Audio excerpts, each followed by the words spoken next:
What's up guys, welcome back to the channel. Thanks for clicking. So this channel is based on how to maximize your lifestyle. I like to make videos on how to make the most out of your life independent of your financial situation. The last couple videos were about watches and how to make the most out of your investment if you're looking to buy right now, given the timing. If you like my fact-based approach on making these videos, then I encourage you to stick around for this video also. I did a lot of research to prepare and I'll continue to deliver that in a condensed version, of course with my opinions sprinkled in. With that said, let's get started on how to make the most out of your situation right now in staying at home. In this video, I'll be talking about a few things. I'll start with what I did personally the first couple weeks of the quarantine and kind of doing nothing and that being okay. Then that progressed into using this time to figure out how you want to accomplish some personal goals. I'll share my examples, of course. And then lastly, I'll share some research-based studies on the types of relationships you should maintain for your health, given this time. The studies I found actually were from a few years ago, and I like that because it means it's completely unbiased towards what we're going through right now.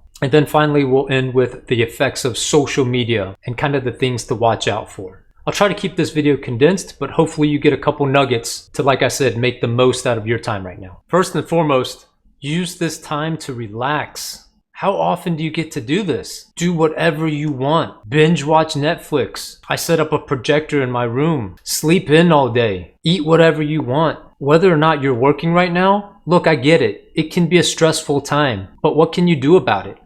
And if there's nothing you can do about it, don't waste your stress and energy on thinking about what you can't do. Just enjoy it. I know a lot of you are also homeschooling right now. That's stressful. I don't have kids, so I don't know, but is there a way you can make that fun? Again, and things that you can't control, there's no sense in spending additional time and energy on trying to fix it and stress yourself out. This is a little bit of what I did. Check it out. Guys, I got this badass projector for my room. It's a 4K projector, but the best part about it is that it's short throw, meaning that you can kind of put it right up against the wall. That's the image that it projects. It'll go up to 150 inches, and let me tell you, it's crystal clear. I pair that up with my adjustable bed, and I've got a theater experience right in my bedroom.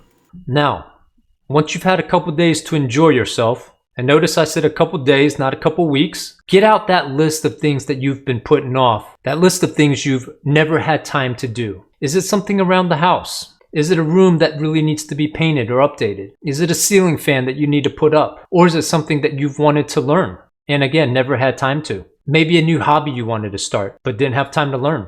Or if you're like me, maybe it's that YouTube channel that you needed to get back to. Again, not having enough time is not an excuse right now. And then finally, especially this time where your personal health is so important, I would encourage diet and exercise. For me, cooking's never been fun. Or maybe it's just because I used the excuse that I didn't have time to do it.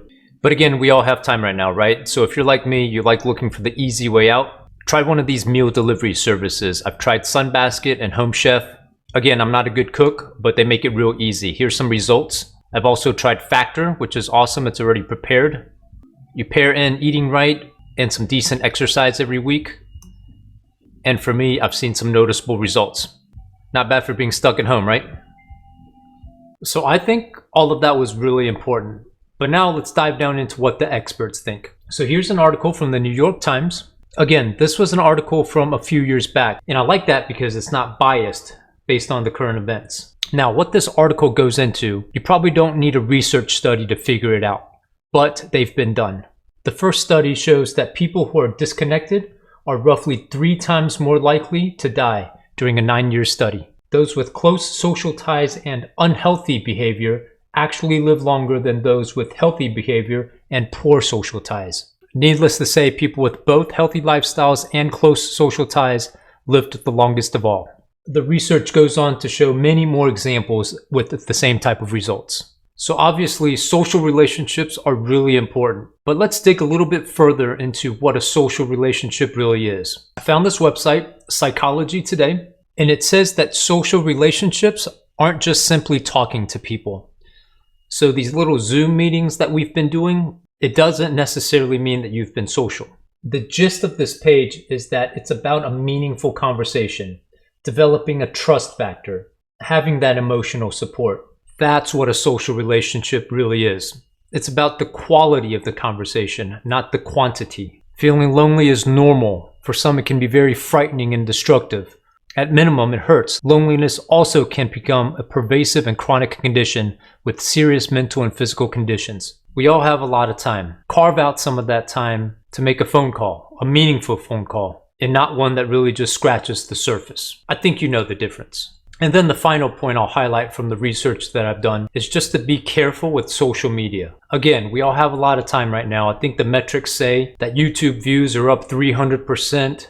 Instagram likes are up 100 or 200%. It makes sense, but with that, a word of caution. I found this website, independent.com, I guess it's out of the UK. 6 ways social media negatively affects your mental health. The average Brit checks their phone as much as 28 times a day. While social media platforms can have their benefits, using them too frequently can make you feel increasingly unhappy and isolated in the long run. Self-esteem. We all have our fair share of insecurities. Seeing someone else's perfect picture with the perfect filter doesn't help that. Again, going back to the human connection, it's important to have that social connection, and it's hard to do that when we're glued to social media. Memory. Social media can be great for looking back on memories. However, it can also distort the way in which you remember certain events in your life. Sleep. Having enough sleep is of paramount importance, especially right now. However, most of us use our phones too soon before choosing to hit the hay, making it harder to get to sleep. Attention span. I know I'm guilty of this one. How able are you to fully concentrate when you're awake? FOMO, fear of missing out, right? And finally, mental health. Not only has social media been proven to cause unhappiness, but it can also lead to the development of mental health issues such as anxiety or depression when used too much without caution.